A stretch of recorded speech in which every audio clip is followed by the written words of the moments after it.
Should a Muslim be a capitalist or a socialist? This question baffles many young Muslims these days. We have an onslaught of baseless and often untrue information in social media on that topic.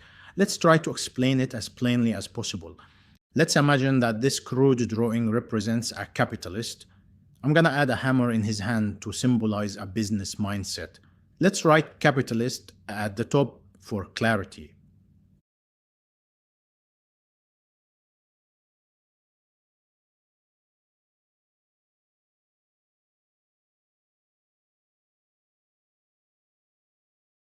I'm gonna add another guy here. He will be our socialist, another stickman, little legs, little arms. I'll add a socialist title at the top again so we can distinguish this stickman from the others. And let's not forget to add some sort of enforcement tool in his hand. Socialists love enforcing their ways.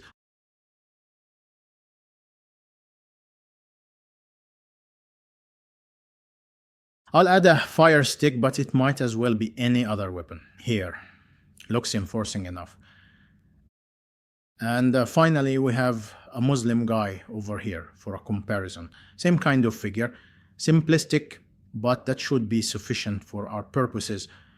All three guys look kind of alike. That's actually quite symbolic. How all people may look the same, but have totally different outlooks on life. I'm putting a title at the top as usual. In fact, this can represent any humble and patient person who believes in fate and predestination. You know what? I feel I need to add some colors to the drawing so that we have a visually distinct and sort of meaningful illustration of our story. That's right. Let's make our socialist red. They love the color of blood on their flags in socialist countries. Yeah, let's make him totally red. The Muslim can be green. That's kinda traditional. Green color is considered good in the religion, and we can leave the capitalist as is. Black is a nice business color in which all contracts are written.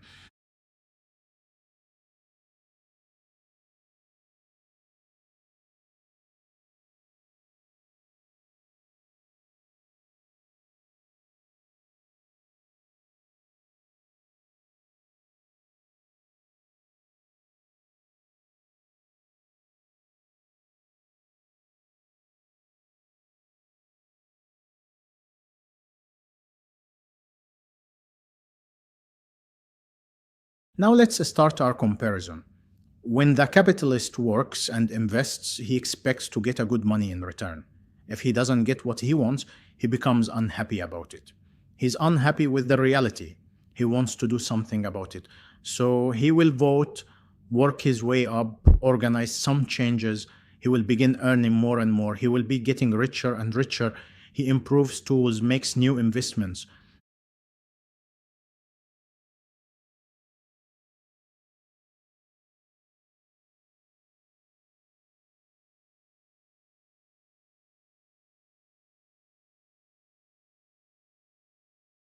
So our honest capitalist earns more and more.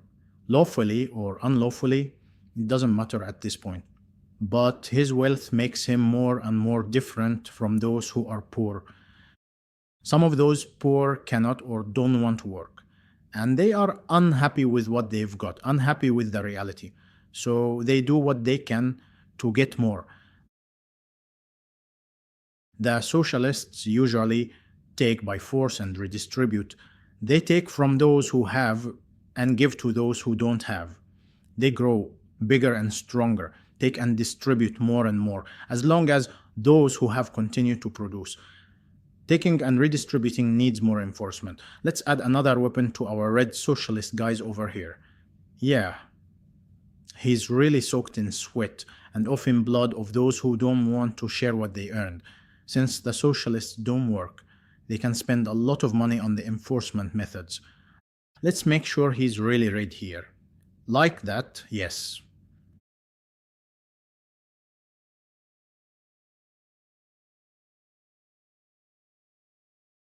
Now what does a humble and patient person do when money is low? He's definitely poorer, but he is still happy.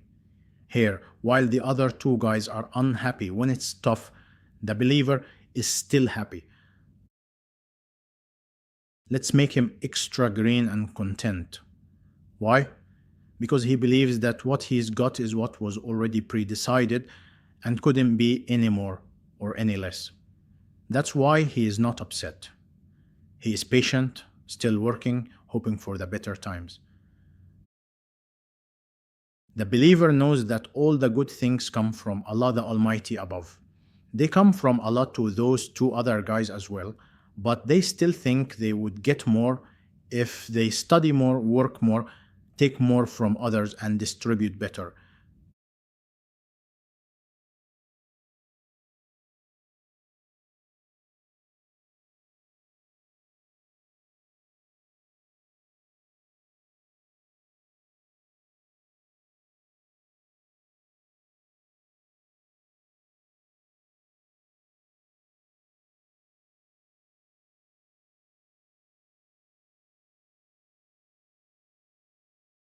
The capitalist tries to change the government, to invest better, to avoid taxes.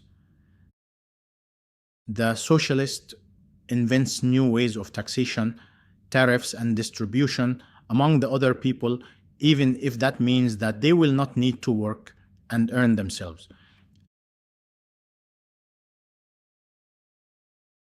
And the believer, he may get a little more or a little less, or a lot more or a lot less. He knows that no one can prevent Allah the Almighty from delivering his share of wealth, and that no amount of striving and grabbing would make Allah deliver more. If he is sincere and patient, he will even get more stuff as a reward, sometimes without any effort at all. But more importantly, he remains steady in his religion, steady in obeying the law, constant in sharing with those in need, and happy with his reality.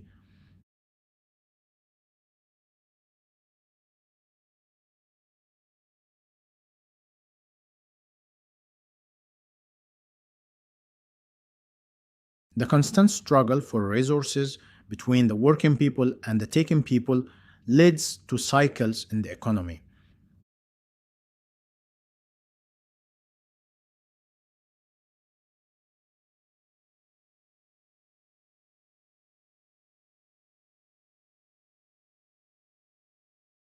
When the capitalists are winning, they become richer and they spend more in the way of buying and investing. The economy grows.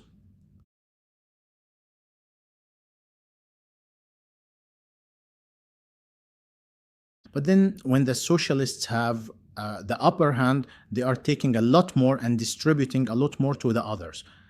And the economy is shrinking since no exchange of goods and money occurs.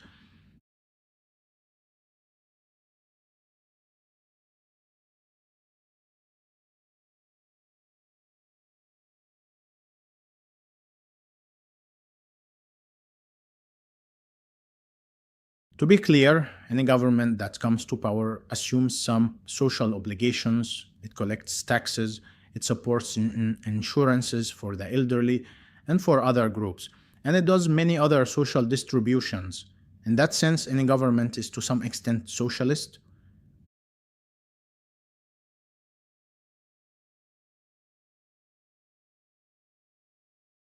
When the upward cycle keeps growing and reaches the point where the majority of people want some of that capitalist money, they vote socialist or make a revolution or something.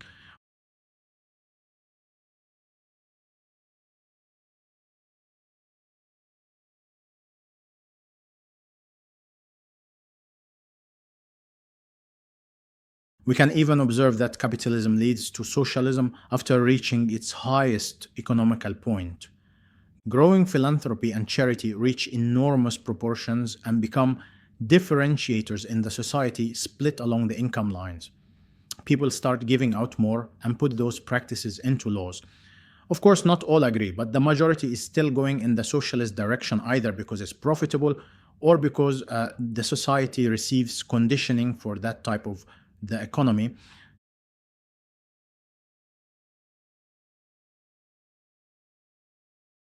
So the economy becomes more socialist, handouts increase, market relationships go down, the capitalists go more and more poor until there's nothing left to hand out. the socialist bubble bursts and the country turns into a market again. The same can be said about socialism. It leads to capitalism after crashing badly and going bankrupt. It would be really nice if both these extreme swings occurred with the least damage to people's property and morale. And the cycle continues from more capitalist to more socialist. We can even say that when capitalism hits its highest point, it melts down into a form of socialism. When socialism hits the rock bottom of a welfare based society, it gets jolted back into the capitalist economic reality. Those ups and downs destabilize the society because they are accompanied by political and cultural changes. Many people lose their wealth and sense of stability. But how do these changes affect our Muslim stickman? Allah the Almighty supports him at each low and high points of the cycles as a reward for his reliance and patience. The Lord softens the blows of poverty during the low economy and allows accumulation of some cushion savings during the high economy. In conclusion, we know that a believer is neither a capitalist nor a socialist, and also that he is a little bit of each. He earns money in prescribed lawful ways and also shares it with the less fortunate because of his belief.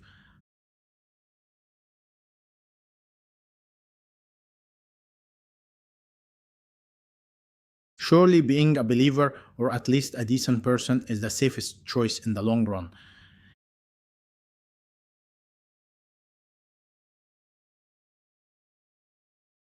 If you liked the video, press like, share, and comment. Thank you.